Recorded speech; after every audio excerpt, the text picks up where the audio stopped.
بسم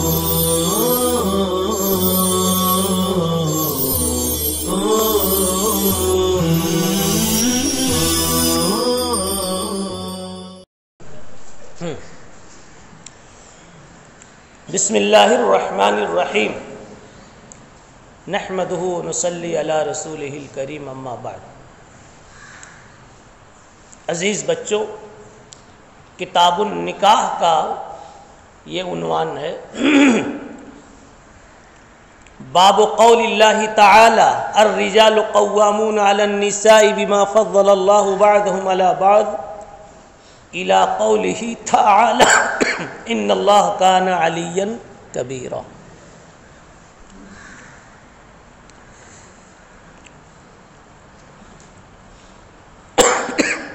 سورہ نساء کی یہ ایک آیت ترجمۃ الباب میں مصنف علام رحمہ اللہ نے پیش کی ہے۔ اس سے مقصد ہے مردوں کے مقام کو بتانا عورت کے مقابلے میں،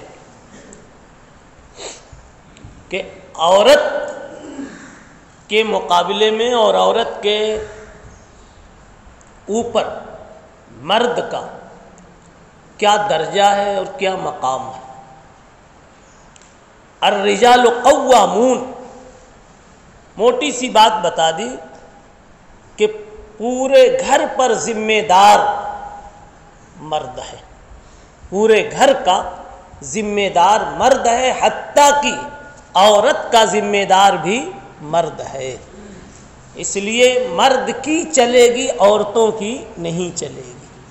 ہاں بعض استثنائی شکلیں، احتیاجی شکلیں وہ اپنی جگہ استثناء کے عنوان سے سمجھ لی جائے گی۔ مثلا کسی جگہ شوہر کم عقل ہے، بیوی سمجھدار ہے، شوہر فاجر فاسق ہے، بیوی دیندار ہے، تو اب یہ مطلب نہیں ہے کہ مرد کہے کہ ہماری چلے گی۔ یہ استثنائی شکلیں نکل سکتی ہیں، اور یہ مستثنیات کو سمجھا از خود سمجھ لینا چاہیے، اس کی استثناء کی ضرورت نہیں ہے۔ کوئی بات کہی جاتی ہے تو قانون کلی کی شکل میں عام بات کہی جاتی ہے سب کے لیے۔ استثنائی شکلیں، احتیاجی شکلیں، ضرورت کی شکلیں یہ خود بخود مستثنیٰ ہیں اس کلی سے۔ تو بہرحال الرجال قوامون علی النساء، آگے اللہ تعالیٰ نے بما فضل اللہ بعضهم علی بعض، آپ تو تفسیر پڑھ کے آئے، یہاں تفسیر نہیں بتانا مقصد ہے، مگر بڑی پیاری یہ بات لگی، یہ اضافہ بڑا اچھا لگا۔ مردوں کو عورتوں کا ذمہ دار بنا دیا، یعنی عورتوں پر بڑا بنا دیا۔ عورتوں کو خیال ہو سکتا تھا کہ ان کو ہم پر بھاری بنا دیا، بڑا بنا دیا، ذمہ دار بنا دیا۔ اللہ تعالیٰ نے سمجھا دیا بما فضل اللہ بعضهم علی بعض، اللہ تعالیٰ نے تو ہر میدان میں کچھ کو کچھ پر فضیلت دی ہے۔ پتھر بہت ہیں لیکن بعض پتھر کو بعض پتھروں پر فضیلت ہے، پانی بہت ہیں بعض پانیوں کو بعض پانی پر فضیلت ہے، درخت اور پھل بہت ہیں بعض پھلوں کو بعض پھلوں پر فضیلت ہے، جانور بہت ہیں بعض جانوروں کو بعض جانوروں پر فضیلت ہے۔ ایسی انسان کے طبقے بہت ہیں، بعض طبقوں کو بعض طبقوں پر فضیلت ہے۔ تلک الرسل، انبیاء بہت ہیں، بعض نبیوں کو بعض نبیوں پر، اور ایک نبی کو تو سارے نبیوں پر فضیلت ہے، صلی اللہ علی نبینا وعلیہ وسلم۔ اب یہ ذہن بنایا تو اگر ہم نے گھر کے اندر میں چند افراد تھے، ان میں ایک مرد ہے اور ایک بیوی ہے، ہم نے گھر کے ان افراد میں سے بعض کو بعض پر فضیلت دے دی، تو کون سی تعجب کی بات؟ بما فضل اللہ۔ اور پھر اے عورتوں، تم خود غور کرو کہ چند عورتیں ایک ساتھ جو جمع ہوتی ہیں ان میں بھی تو صلاحیتوں کے اعتبار سے بعض کو بعض پر فضیلت ہے۔ یہ ہمارا ایک نظام ہے، اور اس نظام کے پیچھے دسیوں حکمت ہے۔ کم از کم ایک حکمت یہ ہے کہ عورت، مرد اور عورت میں سے دونوں میں اگر کوئی ایک مفضول نہ ہو، اور ایک افضل نہ ہو تو گھر کا نظام نہیں چلے گا. دونوں برابر کے ہوں گے تو لو کان فیہما آلہۃ الا اللہ لفسدتا. سب لڑتے رہیں گے، وہ کہے گا میری چلے، وہ کہے گا میری چلے، اور دونوں دبنے کے لیے تیار نہیں ہوں گے. کیوں؟ اس لیے کہ دونوں ایک دوسرے کے برابر ہیں. اس لیے اللہ نے ایک کو کم درجہ بنایا، ایک کو اعلیٰ درجہ بنایا، تاکہ کم درجے کو جھکنے میں کوئی شرم محسوس نہ ہو. آپ کو جب پہلے سے معلوم ہے کہ میں شاگرد ہوں اور سامنے والے میرے استاذ ہیں، تو ان کے سامنے جھک جانا، چھوٹا بن جانا، اپنے خیال کو چھوڑ دینا، اپنی رائے بھول جانا، یہ بہت آسان ہے. لیکن دونوں برابر کے، دو استاذ ہوں، نہیں سمجھے، یا دو آدمی برابر کے ہوں، تو دونوں میں ایک جلدی سے اپنی رائے چھوڑ دے، یہ بہت آسان بات نہیں ہے. تو اللہ تعالیٰ کا ایک نظام ہے کہ وہ چاہتا ہے کہ نظام معاشرت خوشگوار رہے. اس کی وجہ سے اللہ تعالیٰ نے الرجال قوامون علی النساء کا نظام جاری فرمایا ہے. اب اس سے یہ سمجھانا چاہتے عورتوں کو، جیسے پیچھے عورتوں کو سمجھایا، یعنی دونوں کو امام بخاری رحمۃ اللہ علیہ سمجھا رہے ہیں. پہلے مرد کو سمجھایا آج کے سبق میں کہ لزوجک علیک حق، پھر سمجھایا عورت کو کہ المرأۃ راعیۃ فی بیت زوجہا. عورت مرد کے گھر کی ہر چیز کی ذمہ دار ہے، اس سے اس کا سوال ہوگا. ڈھنگ سے رہنا عورتوں، یہ گویا خلاصہ اس عورت کو سمجھایا. اور اس کے بعد پھر ابھی سمجھا رہے ہیں عورتوں کو پھر کہ اگر تمہارا مرد تمہاری کسی منشا کو پورا نہ کرے، منشا کے خلاف کرے، اپنی رائے نافذ کر دے، تو تم بددل مت ہونا، اس لیے کہ اس کا ہم نے مقام تم سے بڑھا کر رکھا. تو گھر کے نظام میں، معاشرت میں خوشگواری پیدا ہو، اللہ نے اس کے لیے یہ ترتیب رکھی. تو گویا عورتوں کو سمجھایا جا رہا ہے تمہاری بات نہ مانی جاوے تو بددل نہیں ہونا. یہ سمجھ لینا کہ تم کو اللہ نے مفضول بنایا ہے تو کچھ دیکھ کر مفضول بنایا ہوگا. تمہارے اندر میں قوت فہم مردوں کے مقابلے میں کم ہوتی ہے. اصلاً یہی ہے کہ تم ناقصات و عقلن ہوتی ہو. جب ناقصات و عقلن ہو تو ظاہر سی بات ہے معاملہ فہمی مرد میں جتنی ہوگی تمہارے اندر میں نہیں ہوگی. اس لیے مرد کو ہم نے قیم بنایا، الرجال قوامون بنایا.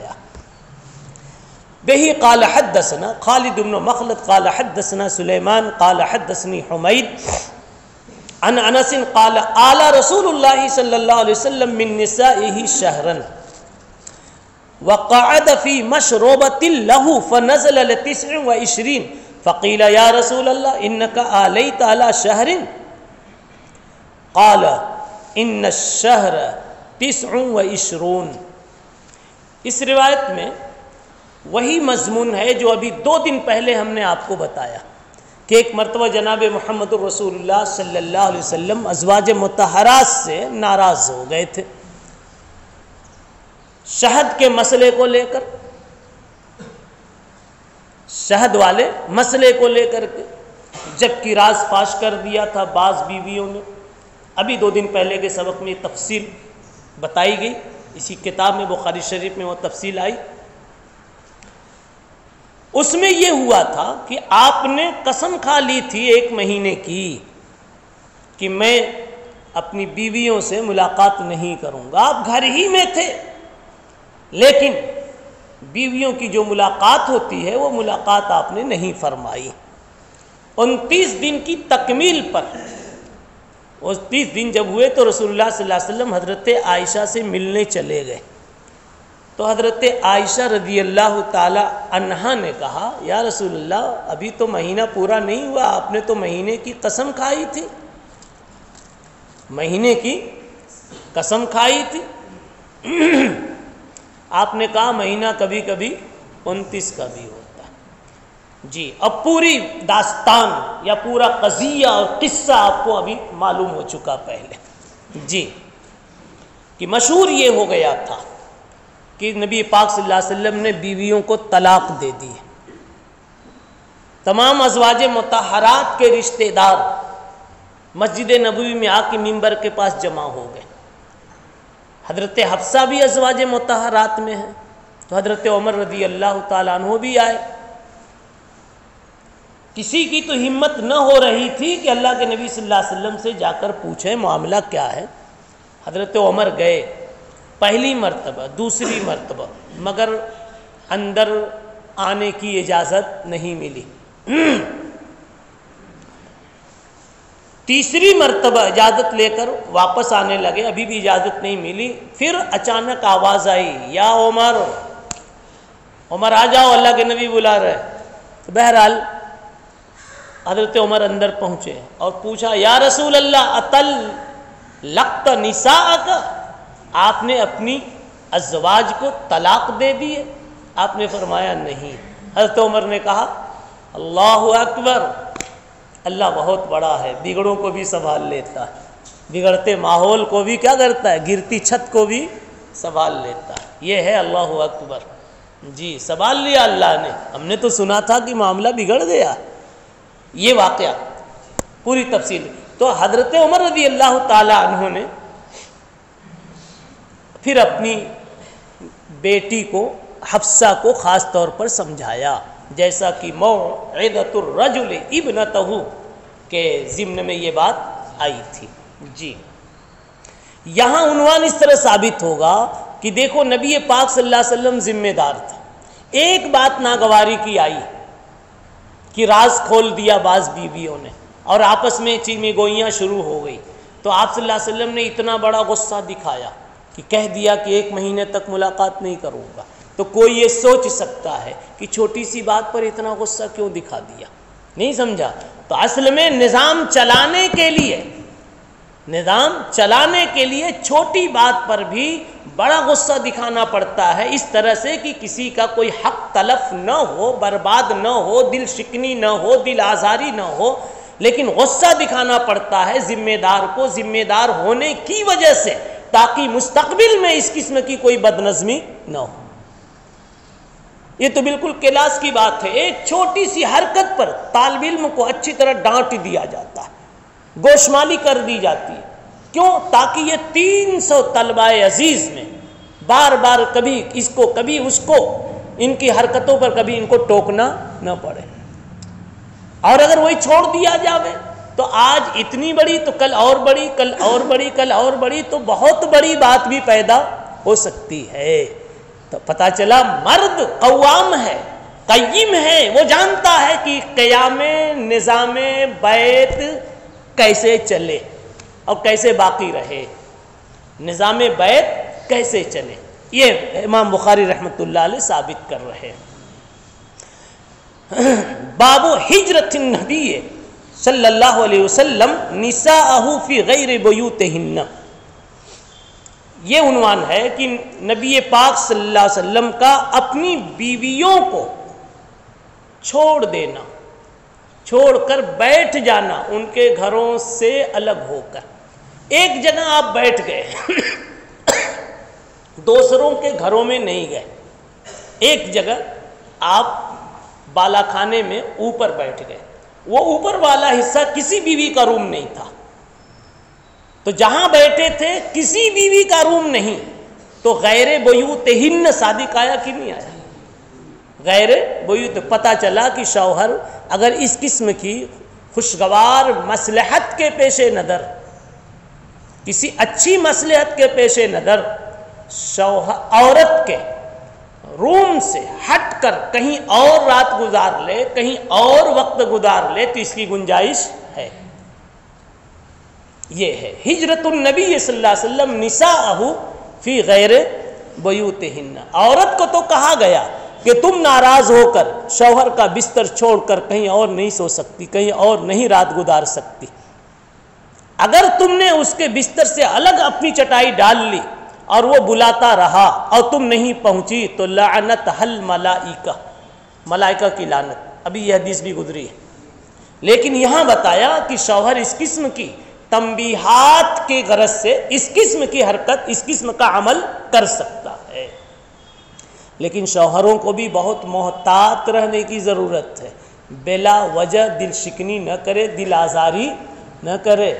جی اللہ تعالیٰ نے اگر آپ کے ہاتھ میں کوئی چھوکری دی ہے، سمجھا، اور آپ کے کی گود میں، سمجھا، کوئی گڑیا دی ہے اور کوئی پسندیدہ خاتون اور کیا ہے، کوئی اچھا جوڑا دے دیا ہے، تو آپ کو اس کی قدر کرنی چاہیے۔ مولانا کیا کرنی چاہیے؟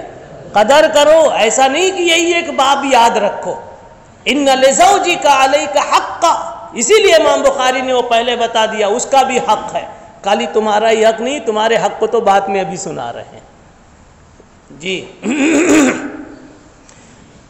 اب یہاں پر اس مضمون کو جو ثابت کر رہے ہیں امام بخاری رحمۃ اللہ علیہ، وہ بھی اسی ایلا والی اور اسی پچھلی حدیث سے ہی، کہ پچھلی حدیث میں جو نبی پاک صلی اللہ علیہ وسلم نے 1 مہینے کی قسم کھا لی تھی نا، اسی حدیث ایلا سے، اسی واقعے سے اس بات کو بھی ثابت کر رہے ہیں۔ وَيُذْكَرُ عَنْ مُعَاوِيَةَ بْنِ حَيْدَةَ رَفْعُهُ وَالْغَيْرَ أَلَّا تُهْجَرَ إِلَّا فِي الْبَيْتِ وَالْأَوَّلْ الصَّحْ۔ اصل میں دونوں باتیں، کچھ لوگ کہتے ہیں کہ بیویوں سے ناراض ہو کے گھر ہی میں رہنا چاہیے، بیوی کے باری میں رہے لیکن بیوی جیسا حق ادا نہ کرے، ناراضگی کا مظاہرہ ہو گیا۔ اور بعض لوگ کہتے ہیں کہ باہر بھی شوہر دوسرے روم میں بھی آرام کر سکتا ہے۔ تو کہا کہ وہ پہلی بات جو امام بخاری رحمۃ اللہ علیہ نے پیش کی ہے وہی سند کے اعتبار سے زیادہ اچھی ہے، اس لیے کہ آپ صلی اللہ علیہ وسلم نے جہاں اتنے دن گزارے تھے وہ کسی بھی بیوی کا روم نہیں بلکہ ایک بالا خانہ تھا، اوپر کا حصہ تھا، مشروبہ جس کو کہتے ہیں۔ جی روایت ام سلمہ کی ہے، ان ام سلمہ اخبرته ان النبی صلی اللہ علیہ وسلم حلف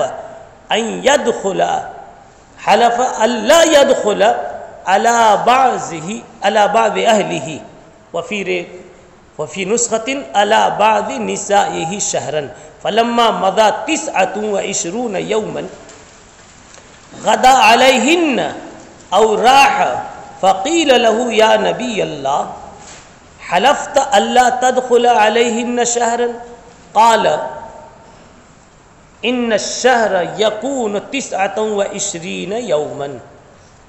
اس کے بعد پھر اور دیکھیے روایت آ رہی ہے ابن عباس سے، قال اصبحنا یوما ونساء النبی صلی اللہ علیہ وسلم یبکین۔ وہی روایت ہے، وہی مضمون ہے، سند بدل کے متن کی تبدیلی کے ساتھ پھر دوبارہ پیش کر رہے ہیں۔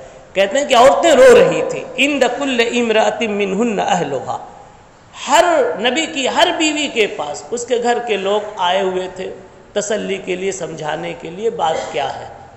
جس کو پتہ چل گیا کہ اللہ کے نبی صلی اللہ علیہ وسلم ناراض چل رہے ہیں تو ازواج مطہرات کے ذمہ دار ان کے گھر کے لوگ آئے، یہ بتا رہے ہیں۔ فخرجت الى المسجد فاذا هو ملآن۔ ابن عباس کہتے ہیں کہ میں مسجد میں آیا تو مسجد بھری تھی لوگوں سے۔ فجاء عمر بن الخطاب فصعد الى النبي صلی اللہ علیہ وسلم وهو في غرفة۔ معلوم ہے نا کہ اللہ کے نبی کے پاس 3 مرتبہ گئے اجازت لینے کے لیے، اور نبی پاک صلی اللہ علیہ وسلم اس وقت بالا خانے میں تھے۔ فسلم فلم يجبه احد ثم سلم فلم يجبه احد ثم سلم فلم يجبه احد۔ 3 سلام کیا، کوئی جواب نہیں آیا۔ یہ سلام استئذان تھا۔ سلام استئذان میں اگر اذن مقصود نہ ہو تو جواب نہیں دیا جاتا ہے، تو اس لیے جواب نہیں ملا، اجازت دینا مقصود نہیں تھا۔ پھر اللہ کے نبی صلی اللہ علیہ وسلم نے بلا لیا، فناداہ، بلا لیا، ہوا وہی جو عمر چاہتے تھے۔ کہہ سکتے ہیں، سمجھا، کہ عمر کی وہ شان تھی کہ اللہ اور اس کے رسول دونوں نے عمر کے منشا کے مطابق نہ چاہتے ہوئے بھی کر دیا۔ کئی کام ایسا ہے جس کو موافقات عمری کہتے ہیں۔ تو یہ تھوڑی سی دور سے یہ تعویل کر کے یہاں بھی کہہ سکتے ہیں کہ اللہ کے نبی تو آج بہت غصے میں تھے، ناراض تھے، لیکن پھر حضرت عمر کی بار بار کی آواز نے تبسم کروا ہی دیا ہے کہ نہیں۔ آگے روایت میں ہے نا کہ اللہ کے نبی صلی اللہ علیہ وسلم جب پہنچے اور پوچھا کہ آپ نے اپنی بیویوں کو طلاق دے دیا؟ تو آپ نے فرمایا نہیں۔ تو حضرت عمر نے پھر معذرتاً یہ بات کہی، یا رسول اللہ اصل میں ہماری بیٹیاں ایسی نہیں ہیں، ہم قریش کے لوگ ایسے نہیں ہیں، ہماری بیٹیاں تو، ہمارے یہاں کی بیویاں تو، عورتیں تو مردوں پر حاوی ہو کے نہیں رہتی تھیں، یہاں آ کے بگڑ گئی، یہاں کے ماحول کی وجہ سے۔ انصار کے لوگ اپنی بیویوں کو دبا کے نہیں رکھتے، ان کی بیویاں سر چڑھ کے رہتی ہیں۔ ابھی بھی بعض علاقوں میں سننے میں آتا ہے کہ فلاں جگہ کی بیویاں، نام تو نہیں کہ ہم لے سکتے، فلاں جگہ کی بیویاں شوہروں پر بھاری رہتی ہیں، وہ باہر کہیں جاتے ہیں تو بار بار ہر 2 گھنٹے پر فون بھی کرتے ہیں کہ ابھی آنے میں آدھا گھنٹے میں تاخیر ہو جائے گی، ہے کہ نہیں جی۔ اور تو کہنے کا خلاصہ یہ کہ جگہ جگہ کا کیا ہوتا ہے ماحول۔ رات میں دیر میں پہنچو تو کئی جگہ کی بیویاں سوال کر بیٹھتی ہیں، آئینہ کنت وہ فیما کنت، نہیں سمجھا جی، کہاں تھے تم؟ لیکن ہر جگہ کا یہ ماحول نہیں ہے۔ بعض جگہوں پر یہ ہے کہ رات میں 12 بجے تک بھی پڑھا کے جاؤ تو کوئی سوال کرنے والا نہیں ہے جی۔ فدخل علی النبی، تو حضرت عمر رضی اللہ تعالیٰ عنہ نے جب معذرت کی کہ ہمارا ایسا نہیں تھا لیکن یہاں آ کر کے اب ایسا ہو گیا ہے، سمجھا، تو آپ صلی اللہ علیہ وسلم نے مسکرا دیا کہ چلو عمر سب کی طرف سے معذرت کر رہا ہے۔ پھر آگے وہی ہوا، پوچھا طلقت نساءک فقال لا ولكن آلیت منہن شہرا فمکث 29 ثم دخل علی نسائہ۔ بہرحال اس سے جو مقصود تھا وہ پہلے ہی میں بتا چکا کہ نبی پاک صلی اللہ علیہ وسلم نے عورتوں سے ہجران تو کیا تھا، یعنی کہ معاملہ جو ازدواجی ہوتا ہے وہ ترک کر دیا تھا، مگر یہ ہے کہ ایک مکان میں آپ سمجھا ان کے گھروں کے علاوہ ایک گھر کے اندر میں یعنی اوپر وہاں آپ نے قیام فرمایا تھا۔ سبحان اللہ بحمدہ، سبحان اللہ۔